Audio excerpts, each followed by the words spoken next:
Well, welcome. Thanks so much for coming out, guys. Round of applause. My name is Nico. I'm part of the IGDA here in San Diego, and look at this community. It's absolutely wonderful. I do want to thank a couple of people. I want to thank Mesa College for letting us be here. I want to thank all the rest of the board members for organizing this event. I want to thank Playable Worlds and Raph for being here as well. And of course, I want to thank everyone who's demoing a game today. The industry is what the industry, and just looking out at events like this, I'm seeing all the passion and I'm seeing all the knowledge that's being shared. And what this tells me is, here in San Diego, we are keeping it alive, okay? So, round of applause for that.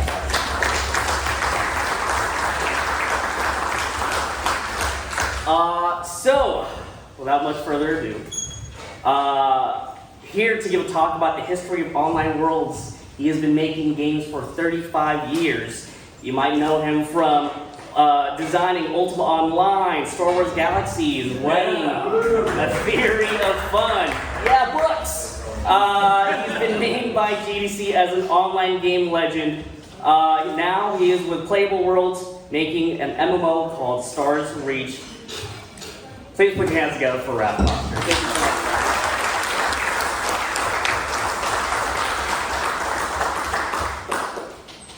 You ready for a really dense history lesson? Yes. One of the mini games that we can play throughout this talk is that you can shout out the year you were born. As we go, because we're going to be hitting an awful lot of years that I think people don't realize how far back this all goes. I have been making online worlds for 35 years. I got my start when they were just text, and they were already several decades old then. And one of the things I think happens in the game industry, it moves so fast that our history gets lost, buried, forgotten. You look at greatest games of all time lists, and somehow they're all in the last 5 years because the people writing the lists have only been playing for 5 years. That kind of thing goes on. And me, I'm a bit of a student of all of this, and so I always want to go back through the history and ask, why do we make things the way that we make them? What are the things that were the pivot points that led to us choosing to do things one way versus another, right? And so when I think about online worlds, I actually have to start before computers. Anybody a fan of this guy? Yeah, so writers have been making secondary worlds, the idea of alternate realities, for centuries, right? Centuries and centuries. However, the idea of world building one to the degree that it was internally consistent, we can pretty much blame this guy for it, because he was, among other things, a professor of linguistics. And so he started building the history of his world, the languages of his world, the mythology of his world, and tying it all together in a super realistic way. And ever since, this has been our model. And we're going to do this by, these chapters are, this first one is secondary worlds, okay? Now, the moment that people started making cool secondary worlds, people started writing fan fiction about them, okay? That started super, super early. There were fandom groups among sci-fi fans forming as early as the late 1920s, early 1930s in New York in particular. They kept in touch via zines that were typewritten and mimeographed because there was no photocopying yet. However, the first widely spread around fanfiction zine was actually one called Spockanalia. This is where we get the term /fiction from. Who here knows what that is?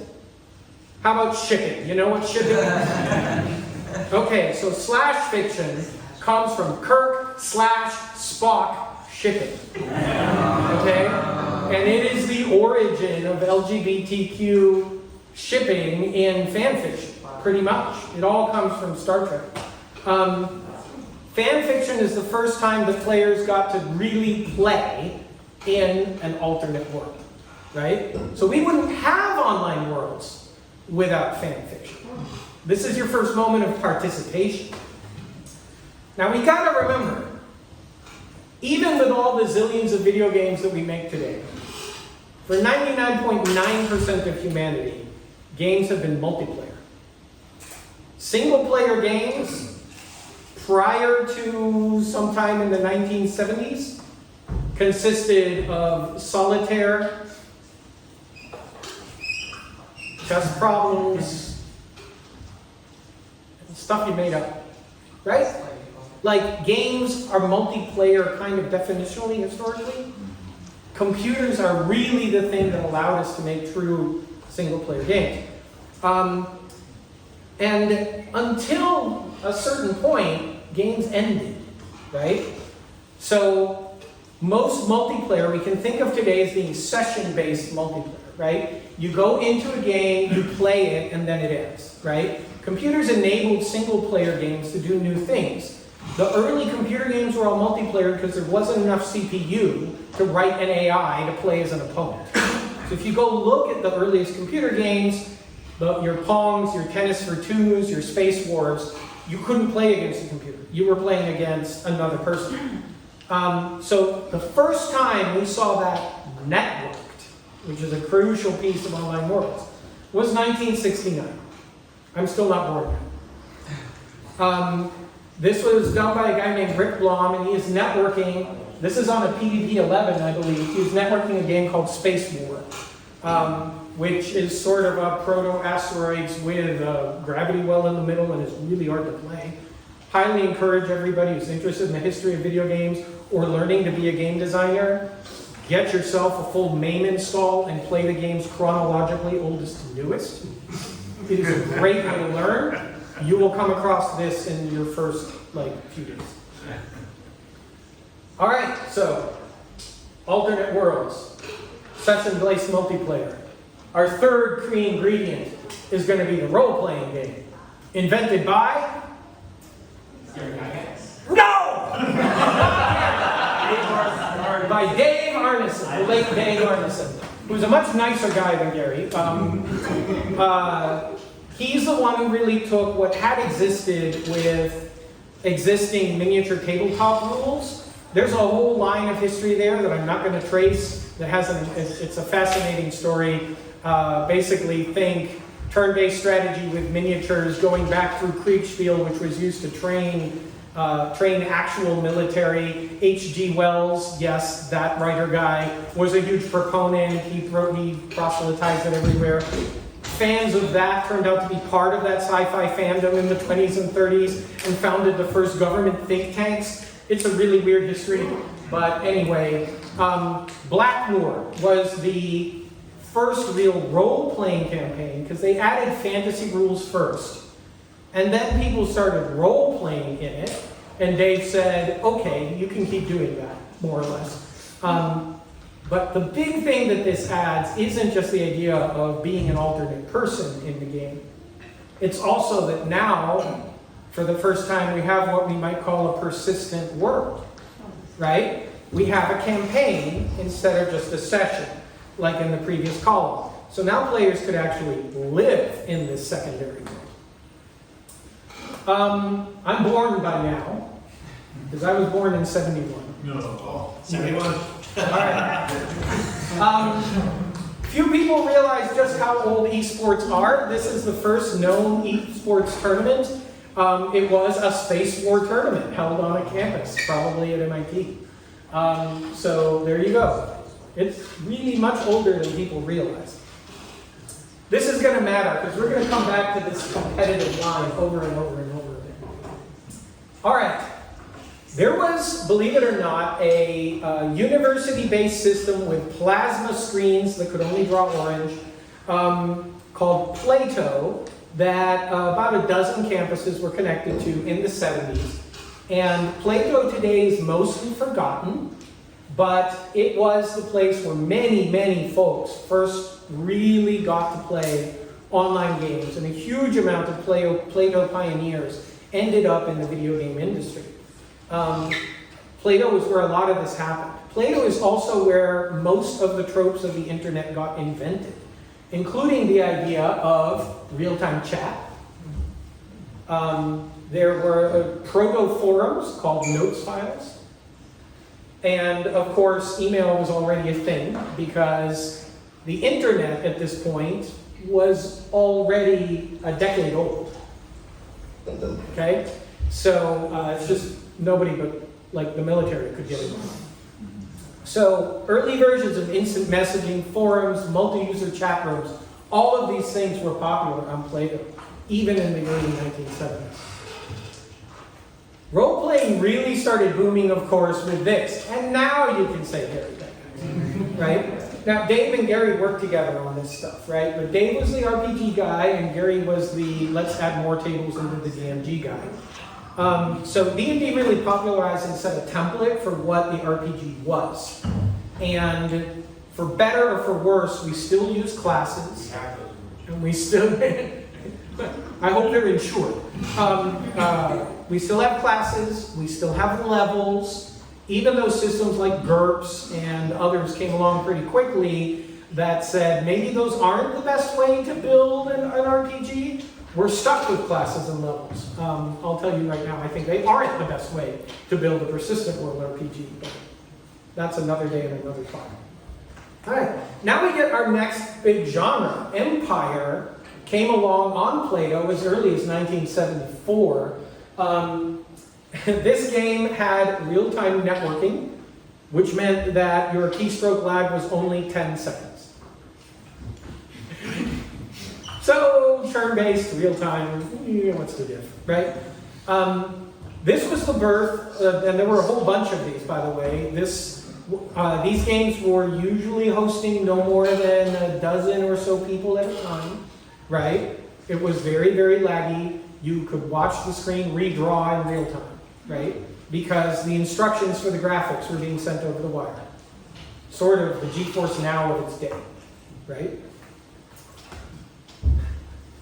By this time period, we also had the first online FPS. It's called Maze War. This was also running on Plato. It was a session-based online game where players wandered through this maze and shot each other.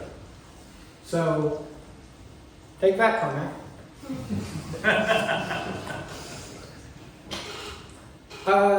The thing about all of these early things, right, is that they were happening and almost nobody was seeing them, right?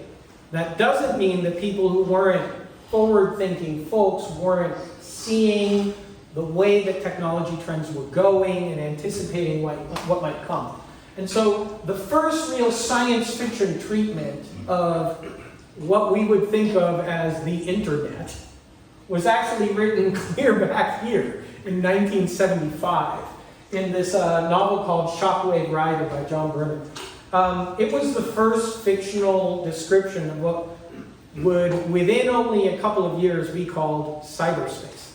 And the key thing that it described and anticipated rather presciently was identity hacking, which has actually been a key part, of course, of everything online ever since, whether it's avatars or catfishing, right? So Brenner was pretty sharp to foresee that this would be, in many ways, the defining characteristic of the internet, that somebody's identity would be fluid and not fixed. In 1976, there was a fellow named Will Crowther who really enjoyed going down into caves and avoiding getting stuck. He was a spelunker, and he was also in one of the early D&D campaigns with other fellow spelunkers and whatnot on the East Coast. In particular, he had been exploring a cave, Mammoth Cave in Kentucky, and he decided to use a computer to use text-based rooms, which, for those of you who haven't played in a text, how many of you young folks have played a text adventure? How many of you young folks have not played a text adventure? Probably better way to do it. Okay. Imagine clicking through web pages, and the links at the bottom are go north, go south, go east, go west. okay? It's kind of like that, except you actually typed words. You typed go north. He made an explorable, map-accurate version of Mammoth Cave and called it Colossal Cave Adventure. And he immortalized the phrase, "You're in a maze of twisty little passages all alike." He also stuck in there things out of his D&D game, like there was a nasty little dwarf with a knife, and there's a dragon that you have to kill in one of the classic classic puzzles of gaming to this day. Kill dragon with sword. Kill dragon. Kill dragon! With what? Your bare hands? Yes. And that worked. I hope the spoiler is okay. It's past the statute of limitations. So this was the birth of the adventure game genre, but also in many ways the birth of computers simulating places and spaces. Now, we got to rewind to that alternate reality thing, because now we get the third major, call it mass market secondary world, after Tolkien and after Star Trek. And the previous ones, Star Trek had the main show, they'd had an animated series, you could definitely go get action figures for it, there was fan fiction, right? So we could say that it had gone transmedia, okay? But we had never seen anything go transmedia like this, ever. I mean, I saw this thing 13 times in the theater on release, right? I mean, I was this big, right? Comics characters had moved between page and screen. We'd had Buck Rogers, we'd had Tarzan, we'd had the Lone Ranger, right? Those things had happened, but we had never seen anything quite as all-encompassing as what Star Wars managed to do. And it turned out to be a really powerful model for what a fictional world could be.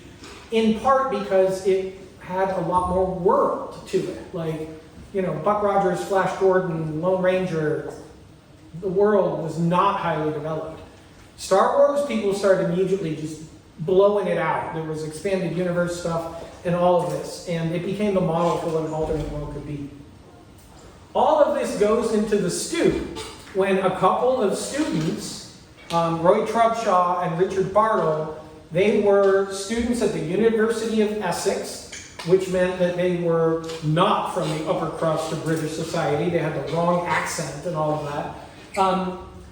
They had this idea, Roy had this idea, first as an engineering challenge. He was like, I wonder if we could they didn't like Colossal Cave Adventure, which was called Advent, because file names could only be 6 letters long on those computers. So it was called Advent. They didn't like that one. They liked a clone of it called Dungeon, D-U-N-G-E-N. So they're like, if we use shared memory, we might be able to allow multiple people to wander around those text rooms at the same time. And then we could put, Fred is here. And you could hello Fred. And Fred could answer you. Right? So they married the Plato-style chat, which they had never seen, were completely unaware, they didn't know it existed, with the idea of persistent worlds in an alternate reality and these text-based adventures, and invented a thing called MUD, multi-user dungeon. And that is the invention of the virtual world. Pretty much all the virtual worlds that you have played today descend in a direct line from MUD. Still with us from those days, the concept of having a player character, the concept of having gods of the world, spells, inventories, all of these kinds of things were tropes that ended up developing out of MUD. Richard took over pretty quickly from Roy and even started commercializing this stuff. But it was only really available in the British Isles because they did it on the University of Essex computer system. And internet connectivity was still really rare. One of the things that's interesting is because he came from the wrong background to end up in a position of power, because he's a brilliant guy, right? He wanted to make sure that the worlds that they made were more egalitarian and equitable than the real one. And so he chose to lift levels out of D&D because in the world in which he lived in 1970s UK, somebody with his accent was not allowed to level past 6, right? He was like, no. Anybody can come into this game. It doesn't matter if you're a man or a woman. You can come into this game and level all the way up to 20 and become a wizard and gain godly powers. And as far as he was concerned, that was a political statement. Further, he logged in one day. Bear in mind, these are on timeshare computers. Everybody could see who else was logged in. He logged in and he made a character named Polly. And then he started playing the game as Polly. And he started getting these messages from people like, are you a girl? And he said, this is another world. We can try out and be whatever the hell we please. And it was a political statement. All the way back in 1978. Blows my mind. But internet connectivity is still rare, right? So play was mostly confined to the British Isles. He actually started trying to commercialize this stuff. And there are examples of commercial mods running from as early as 81, 82. Now, in 1982, the world was starting to get a little bit unsettled in some weird ways. Atari's selling games, Apple is selling computers, corporations are getting really big, and people start getting nervous about, what could end up happening. And this new tangent form of science fiction starts to develop that questions all of this. And the epicenter of this was actually a writing workshop in Austin, Texas. And a couple of writers, the most prominent of whom was William Gibson, who workshopped a book called Neuromancer at that writing workshop. First there was a story called Burning Chrome, then Neuromancer. We're talking wraparound shades, an classic opening line that alas does not work for anybody today. This will be a dividing line in this room. The sky was the color of a television tuned to a dead channel. Raise your hand if you think that's blue. Raise your hand if you think that is black and white static. Unfortunately, he meant black and white static. TVs didn't go blue back then. More writers were soon to follow. Pat Cadigan, Bruce Sterling, a bunch of others. Turkey City, by the way, kept going. I was a member of the Turkey City Writing Workshop, actually. With Bruce Sterling and Cory Doctorow and those folks clear in the 90s while we were making UA. All of this stuff that they predicted in Cyberpunk has kind of come true in all the most pleasant of ways.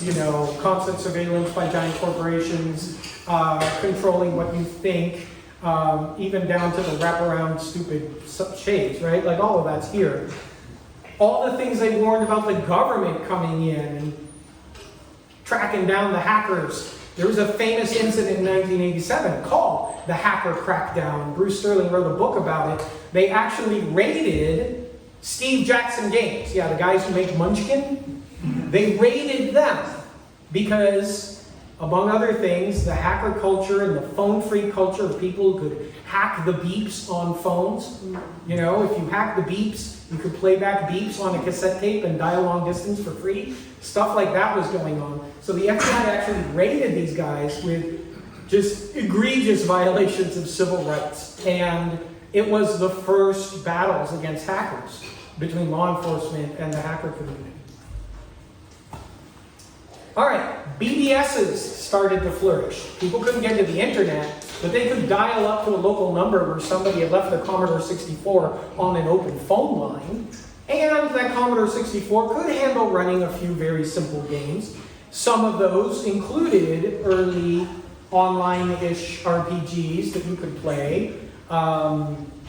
Legend of the Red Dragon, other Trade Wars. Some of these evolved into other things. Trade Wars was a game of space trading and economic strategy. And there are elements of Trade Wars even in EVE Online today, right? Because these ideas kind of persist. Now that we had some of these computers in people's hands, it was time for somebody to do something crazy. How many of you are programmers in the room? Any of you ever use JavaScript? One of the crazy people who built this habitat was Doug Crockford, which if you've worked with JavaScript or JSON was invented as an online world technology. You can blame virtual worlds for JSON syntax because we needed a way to send digital objects over the wire that were self-describing. And then it turned out to be useful for other purposes rather than games. Randy Farmer, Chip Morningstar, the other key movers behind this project. Habitat was creating an entire graphical virtual world on the Commodore 64. And it came out in 1985 and then promptly closed almost immediately. This was the first time that somebody said, let's make a virtual world that isn't about fantasy adventuring, right? It is also the first birth of the graphical virtual world. This is the first one. You unfortunately can't really go play it online today, but it is server emulated. You can go to museums and play it at the museums up in San Francisco. By 1986, we were getting online flight sims, where people were blowing each other out of the sky in games like Air Warrior, which was done by a company called Kesmai that went on to also pioneer early graphical online worlds and then eventually get swallowed and digested by EA, as is the fate of so many others. Cockpit view, multiplayer battles, full cross-play between Atari, Amiga, Mac, and PC. Wow. Already working, clear back then. These games were running on online services. Before the internet was widely available, we had essentially private internets, right? And these were America Online, CompuServe, The Source, Genie, right? Services like this, you paid by the minute, and then you paid extra by the minute. And if you played games back then the way you play now, you were looking at 4-digit bills a day. They made a lot of money. A lot of money. Okay? Back then, I was actually, one of my high school gigs was doing LexisNexis research for the local PBS station. Why? Because I could type on a computer fast enough that if they needed me to find the name of the lawyer who did some case that they needed to mention in a news item, I could find it in less than 10 minutes, which meant that research cost less than $100, right? So they would bring in teenage computer kids to do it because it was cheaper than having the adult do it, right? The internet was not yet really it was really not mass market. However, it was around. Campuses were getting hooked up and connected more and more and more. Apple was going out to Apple campuses and giving them thousands of computers to put all over the campus. Networking was really happening a lot. This is the time period in which the kids were all growing up playing, they were all playing Oregon Trail on ancient computers in their labs in high schools. You know, networks were starting to get going. And the internet was primarily available to students, primarily technical or scientific students on campuses, the military, research labs, things like that. But it was around. If you wanted to send an email to somebody, you actually had to know the name of every major router in between you and them, and their email address was send to Mesa College router through NSF gate to SDSU through BitNet gate to Stanford to, like you had to type all the routing yourself in the email address. But the email would go through, and you could even do live chat with them. IRC dates clear back to then. The same IRC that people are using now. Now, MUDs were not standing still. You connected to them using a protocol called Telnet, which is actually the protocol that still to this day underpins the entire internet. But they don't let you use it, because nobody trusts you with Telnet anymore. I'll explain why in a bit. So MUDs started to break into different sorts. These were essentially engines for MUDs. Okay, they're text, so don't think the rendering engine part. Think the physics, the simulation, how they manage rooms, that kind of stuff. LP mods was one sort. It was fairly combat-based. But some other folks took the idea of, why don't we make stuff that's mostly about chat and creativity and alternate worlds? And they made a branch of it called Tiny Muds that was much more social. Because LP Muds were kind of super powerful but hard to use, they kind of begat this new thing called Deku Muds, which was actually the most successful version of Muds over time. It was the simplest. Building them was very template-based, hack and slash. You had classes, races, tanks, nukers, healers, levels. You have played this game. How many of you played WoW? Strip the graphics off WoW, it is a Deku Mud. Like, literally, it is a Deku Mud. Skill rotations, cooldowns, stun, all of that crap. It plays the same, okay? Because it was templated, it was super easy to just throw up a new one, so everyone did. There were thousands of Deku Muds running around the world. Campuses banned them, like with a ban because of that. And then came the weirdest, which was creativity-based worlds. You notice these all got invented within a few years of one another. This was a techie name for a magical idea. It stands for MUD, comma, object-oriented, which was this brand new programming fad at the time. What this meant was, what about a world where you could type in code while the game is running as a player and conjure up a magic sword, right? Like a world that you could modify from inside itself, which had been in, sci-fi as a vague idea, but here it was existing for real, right? To this day, these are the three kinds of online worlds that you tend to see. Right, like this is it. They got templatized clear back then. They also started attracting the attention of the mainstream press because there was one world in particular called Lambda Moo, where a very unsavory trigger warning kind of incident happened, where a person used that ability to magically conjure code to make an exact duplicate of another person, and then had them perform obscene acts on themselves in the middle of the first room that people entered, and it became a cause célèbre as the first virtual rape. A Rape in Cyberspace was the title of the article that ended up in the Village Voice and ended up bringing this to awareness. Lambda Moo then went on to say, well, do we turn this person into a toad or not? Because after all, technically that was legal. And there happened to be a journal, that journalist, Embedded Live, wrote a book about it that you can still buy today. Highly encourage it if you want to see the origins of internet culture.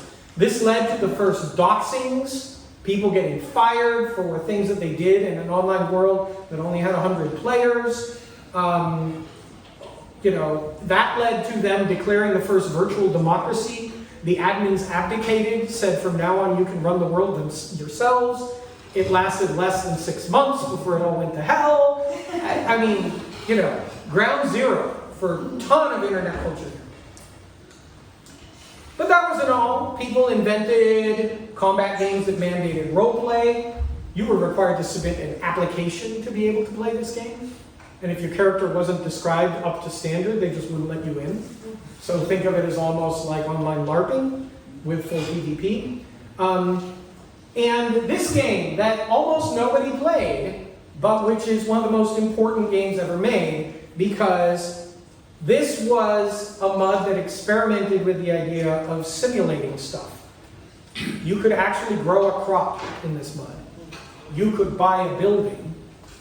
And this is the very first, the term didn't exist till later. This was the first Sandbox. Almost nobody played it. We also got the first persistent PvP worlds, aptly titled Genocide, right? And then this writer based up in Seattle, he was part of the Cyberpunk crowd, wrote this book that became a massive bestseller. He claims he coined the word avatar, but actually Habitat had done that in 1985.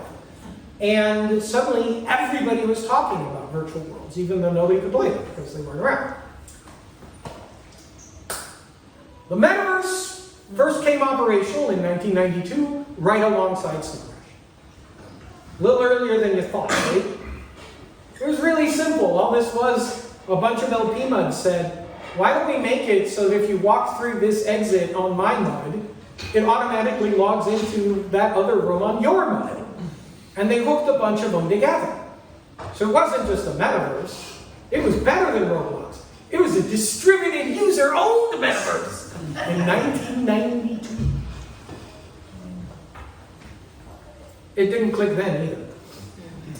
By 1993, these old protocols, okay, the absolute base one is Telnet.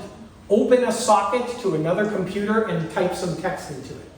If you knew how, you could open a socket and type in the header for an email and send an email by hand through Telnet. You could open a Telnet socket to port 80 and identify yourself as a browser by typing the user string for a browser at the top and get back a web page. Telnet is what's underneath SSL. Telnet is the base protocol of the internet, and all these others are stacked on top of it. You might still see this one sometimes if you hover over a file you're going to download. File transfer protocol, right? Gopher is what we used instead of the web before there was the web. Mail to is still used whenever you hover over an email link, right? But it didn't matter because somebody came up with one that ate all of the others.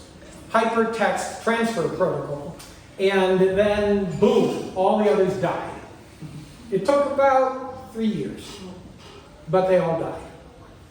And of course, Mosaic was the first browser to offer graphics. We had one called Lynx before that, and you know, Gopher was better. So we kept using Gopher until Mosaic came out. Then we all switched. Now the internet had pictures. And now we don't even call it the internet, we call it the web. Even though the web is actually just this layer on top. And if you know where to look, there's lots more internet to go find if you're willing to get outside of your browsers. But people don't know it's there. So some of that stuff today gets called the dark web, when it's actually just the basement, right? As soon as there were pictures, people said, well then can we send some pictures over with our text mods? And people started coming up with proto-MMORPGs. Back then we just called them graphical muds. And there were dozens of them that got going post-Mosaic. Some of these, like this one, this is Nexus Kingdom of the Winds. This was done out in Korea. Korea had the advantage. Small country, densely populated, easy to wire up. And as a result, their internet got better way faster than it did here, right? So by 1996, they already had this kind of graphical MMO happening. But it wasn't technically MMO. Massively multiplayer, right? The massive part then, MUDs capped out at 250, but in practice you almost never saw that many. It would be like 50, right? This is in contrast to games that were just beginning to get popular, like Doom and Quake, mostly played as LAN games with a few other folks in a room, right? Now we have full 3D graphics, online sports are developing, but people were playing this using hacks to tunnel them over the internet, using things like Dwango and Kali and services basically dialed into locally that happened to be internet providers and hooked you up. But ISPs, or internet service providers, were springing up as a business gradually. If we go back to the RPG line, at this moment in game history, RPGs were, quote, dead, unquote. They had become extremely expensive, very niche. Most of the new projects were failing. The Might and Magic brand was pivoting over to be a strategy game. The Ultima series had just had a massive flop. It had been, Ultima back then was what Final Fantasy or Elder Scrolls is today. It was the premier RPG line. So they've been written off commercially, right? Diablo, which was actually taking one of those old, started as one of those old text-based mainframe games, Rogue, Hack, you've heard of those. Diablo started as, wonder what would happen if we stuck isometric graphics on Rogue. That was the birth of Diablo. And it was a huge hit. And it used lobby-based games, no more than 4 people at a time. And then there were predecessors. There were other games, such as Meridian 59, The Realm, and so on, that were doing graphical mods at around the same time. But I'm going to go ahead and get braggy because this past week we're celebrating the 28th anniversary of this game. And it was not only the biggest and the best funded, although it was a total Skunkworks project, and a big brand. But frankly, it was dramatically crazier than all of the other games that were getting made. And there's complicated reasons for that. First, remember, I was in the Turkey City workshop with all these people. I just come out of the ferment of all of those muds, and so did most of the team, right? And we had team members from all of those different kinds of muds. The social ones, the Conjuring Source and Code ones, the LP muds, all of that. We had people from all of those. And we were steeped in the sci-fi and everything. So when we made UO, we actually thought we were building the next generation of the internet. And the average age on the team was 22. Any of you here 22? None of you? Any of you within 5 years of 22? All right. Goes to show, you can dream big as long as some other boss hands you a big check. Right? And the crazy thing about this is all the stuff we ended up trying to do. We had the combat of a Deku line. That was in there. We had all of the social ideas from games like Tiny Tim and the other mushes, multiple user shared hallucination worlds, and social worlds were in there, which is why you could sit on chairs. Like, it was us and Chrono Trigger. Nobody else had done that. Right? In fact, I'll run through a list in a minute here. It was a simulated world. We couldn't render it, but the grass actually grew. You could harvest wood from trees. The trees stayed put, but you could reduce the wood on the trees. It opened up all the politics and crap that had been happening in Lambda Moo, all the ideas from Dark Mud, all of this stuff was happening. And the result of this is it ended up in the New Yorker, it ended up in Wired Magazine. I'm going to just give you a list of features that were popularized into video games by Ultima Online. That for any given one of these, there will be an antecedent, okay? You'll be able to go, oh, I'll give you the first one, mouse. Yes, it's true, Daggerfall beat us to market in having a rideable horse you could see in-game, fight from the back of, hop on and off of. But it only worked for your avatar. We allowed it to work for everybody, and you could see it on everybody. The first mounts, modern mounts in games, UO. Visible equipment layers on your avatar in the game, UO. Taming, training pets, in-world houses, decorating a house, crafting economy, the modern crafting system, customizable visible gear, abstract resource properties on objects, the same idea that underpins Thief and The Sims. Player-run shops, being able to rate another player. It was one of the first 3 reputation systems on the internet. The other 2 were eBay and Slashdot. Bounty systems. The second game with a flat fee sub. The idea of buying a game time card that you could redeem for game time. A total dead end, true 3D terrain and isometric graphics, along with multiple story buildings. The modern guild system, which I wrote over a weekend. Player loyalty rewards for sticking with a game. Collectible rare items in a game. eBaying digital items. This was ground zero.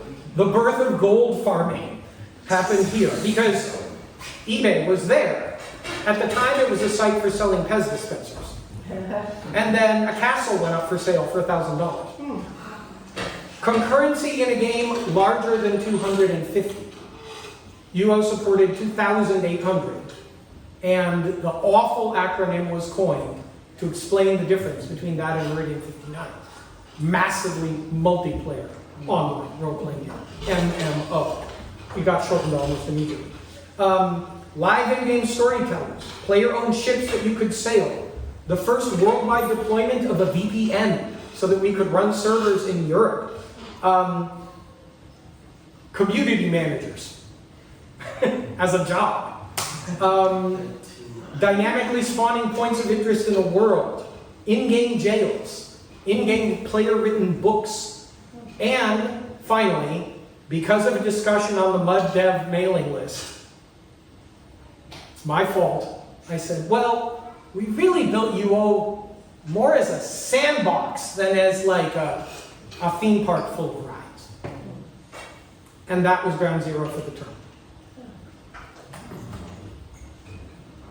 However, the most lasting legacy of it, since it got steamrolled by EverQuest almost immediately, was that it got hacked a lot. Users started running their own worlds and what was called UO gray shards. And at one point, Ultima Online was accidentally the most popular metaverse platform on Earth. There were hundreds to 1,000 illegal Ultima Online servers running. You could download a piece of software with a catalog of them and connect to any of them. Long before the game launched in Asia, there were 500,000 players playing in China by 1999 that we had no idea about. I show up at an event in China and everybody knew who I was. I'm like, why do you know? I'm like, oh, we all stole your stuff. Bear in mind, every object you see on this screen, including each of these wall tiles, is streaming down on the fly. So it is dynamic, coming down on the fly, and every single one of them is scripted. You probably have come forward past Battlefield, past Call of Duty, probably not till GTA Online will you find another game with as many interactive objects in this one screen as there is in the entirety of GTA Online. Because every single one of these things can do something. All of them are dynamically scriptable, right? That's something we've actually lost. In parallel, the games in Asia kept developing. UO shards were popular there. Eventually, we got this game called Lineage. Jake Song was playing UO. He worked on Kingdom of the Winds. We can blame both NCSoft and Nexon on Jake. This kind of set the guild versus guild PvP MMO in motion. To this day, Asian MMOs and Western MMOs play really differently. And then a game made here locally said, let's take Dikumud, which is the really well-known, really dominant model of online games, and just freaking clone it. They, you know, Brad, Bill, those guys, they just wanted to make a Dikumud with graphics. And they made a great one. They actually had to sign a piece of paper saying, we swear we took no code, because Dikumud was an open source project. And they even used some of the same text messages. Very much a Diku. And proven game model. Frankly, it was way more moment-to-moment fun than UO, with all of its dreams and ambitions were. And as a result, pair that with 3D graphics, and it just took off like crazy. But now, time for a new column. You have been following this, right? New column. What if you port an MMO into the web pages? Several people started doing this. Weirdly, they mostly were inspired by UO, which is why so many of the web-based games. I've talked to the people who made Neopets. Lovely folks. They said, well, we wanted to make UO on a web page, but we weren't good enough coders. And my girlfriend drew all the creatures. Right? That was the birth of Neopets. Inspired by Sandbox Play. These started reaching enormous audiences. Now, by 1999, we were starting to get asked by serious journalists, do you think we're going to plug into the Matrix and never wake up? Right? Like, people were starting to ask those questions. So people are starting to worry about the impact of online, right? In the wake of Ultima Online, EverQuest, and the third of the big three, Asheron's Call, everybody started making MMOs. And they didn't confine themselves to RPGs. We had tries at RTSs. We had people who said, what if we make SimCity online, long before SimCity made SimCity online. A lot of these genres didn't stick, but one worked really well for web, which was the asynchronous strategy kind of genre.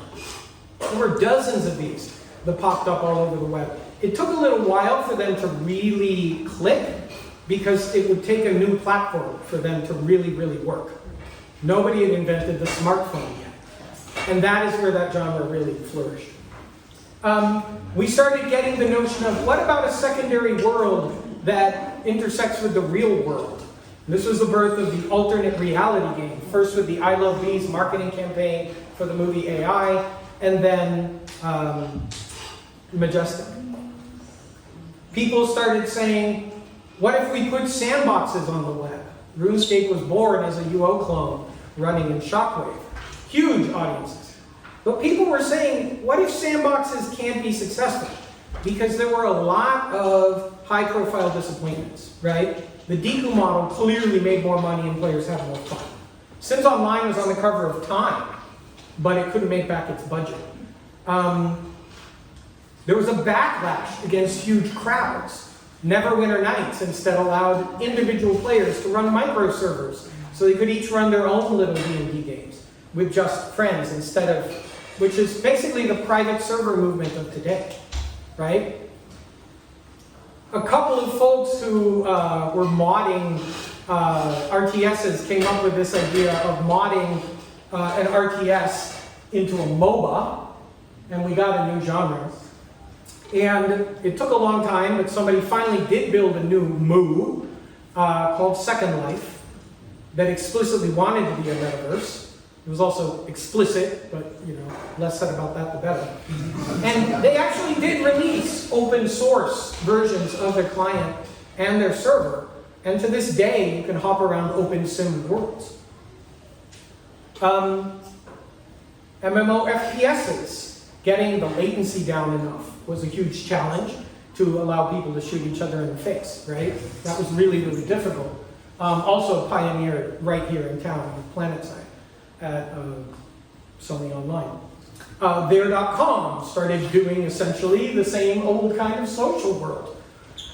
All of these are struggling in the face of the straightforward appeal of shooting somebody in the face, right, and leveling up. Even this one, which is my fault, although not the engine part, but not my fault. We started stealing all the best social design bits, whether or not it fit the Star Wars license, right? But the fact of the matter is that the sandboxy games, like this one, which also said, we want to be UO in space, they really struggled during this time period, right?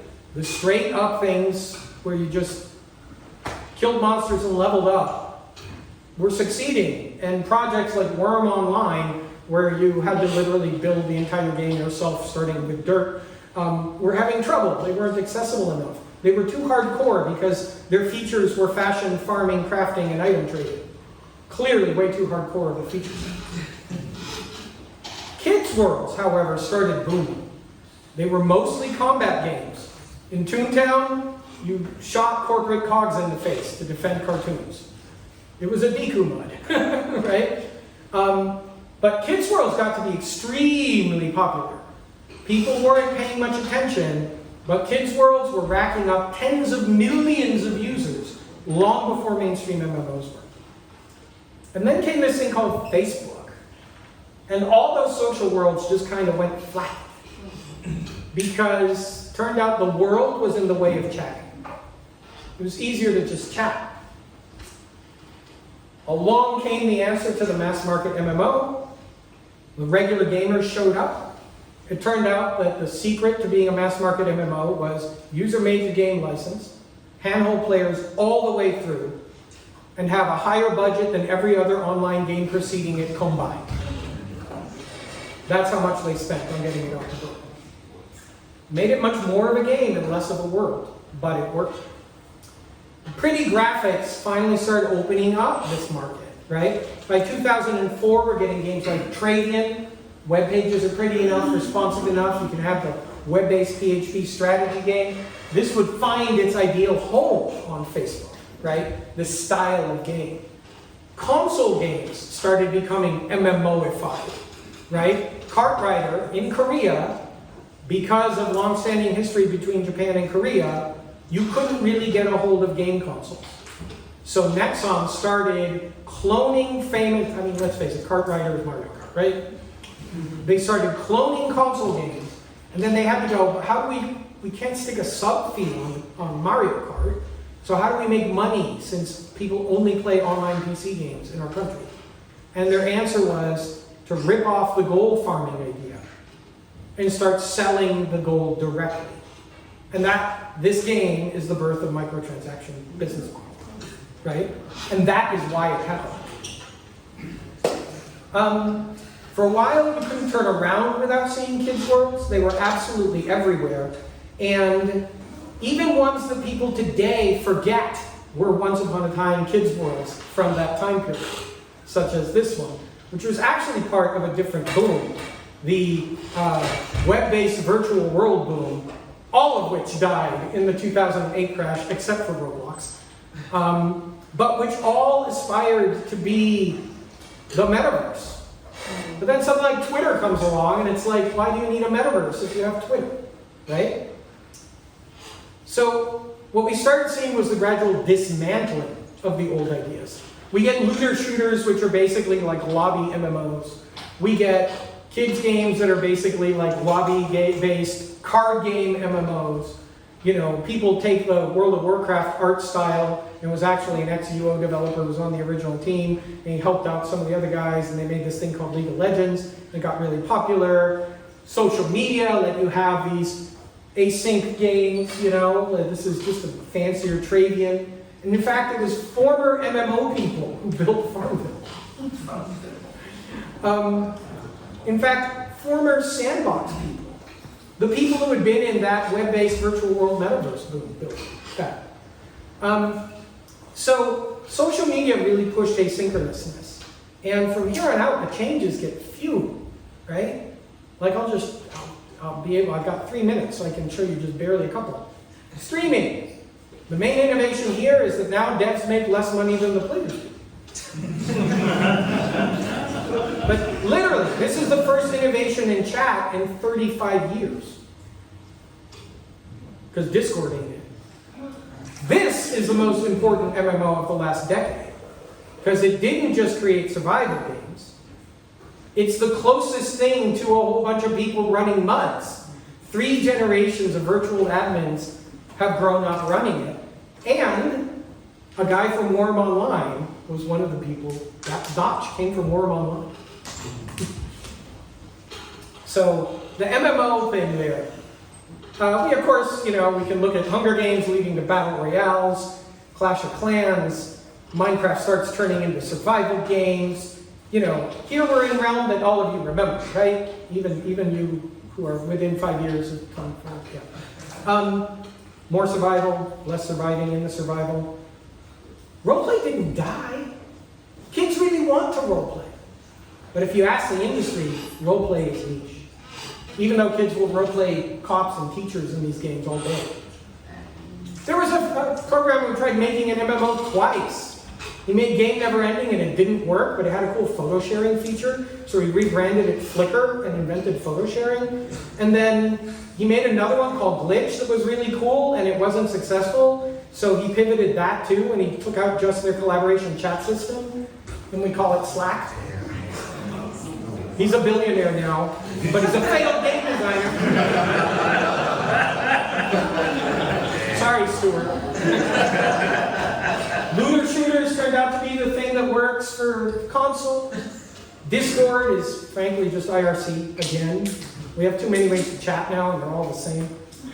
The whole world is effectively going MMO. This bar at the bottom is spreading sideways because this games as a service model swallows all the genres and drives the revenue of the top 10 on all platforms. Pokemon. And then, for 1 month, peace reigned on Earth.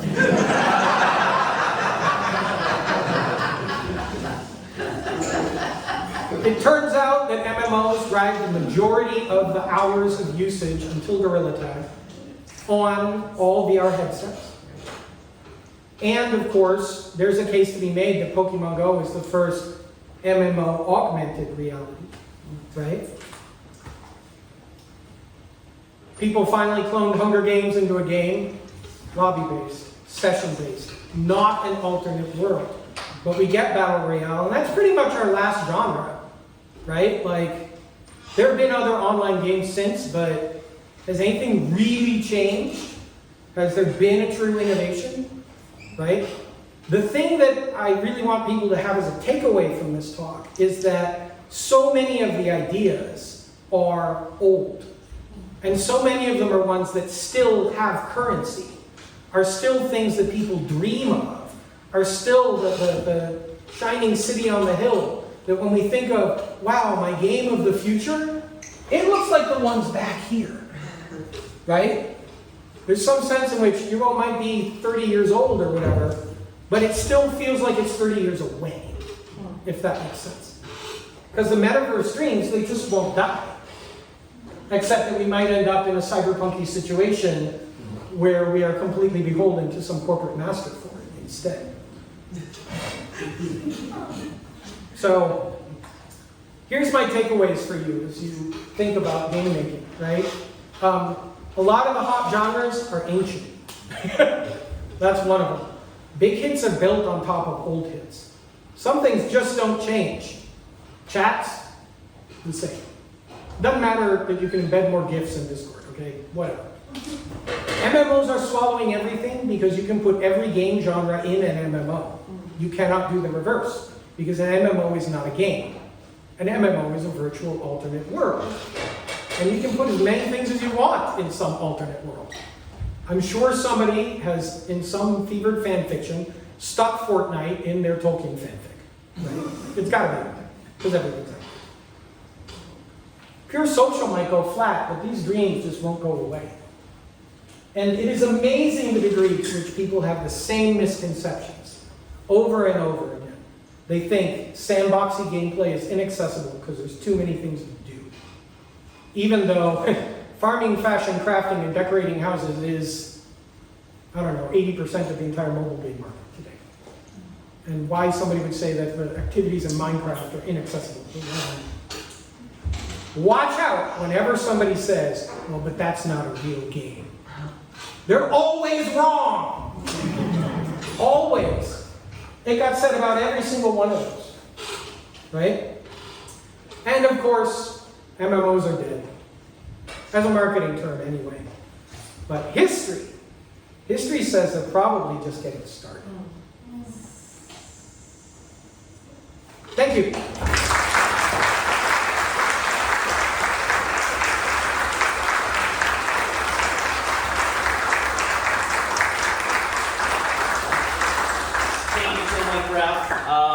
Wow. Well, we do have some games outside that we are demoing, but before we head out, I just want to say we love having events like this. We love sharing this knowledge, and we're here to support everybody, especially our San Diego game developers. So please come to our monthly mixtures that we have. If you guys are not on our Discord, please talk to me and I can get you on there. And we'll be having more of these. If you have any suggestions on how we can improve and what you guys want, please let me know. Yes? California Clash. Oh, yes, we are also having a California-wide game jam called California Clash. It'll be us against all the other IGDA chapters in California, and we're gonna win this one, I just know. So, yeah, we have a lot of games out there to play. Stars Reach is also on display, and please find your way outside. Thank you so much, guys.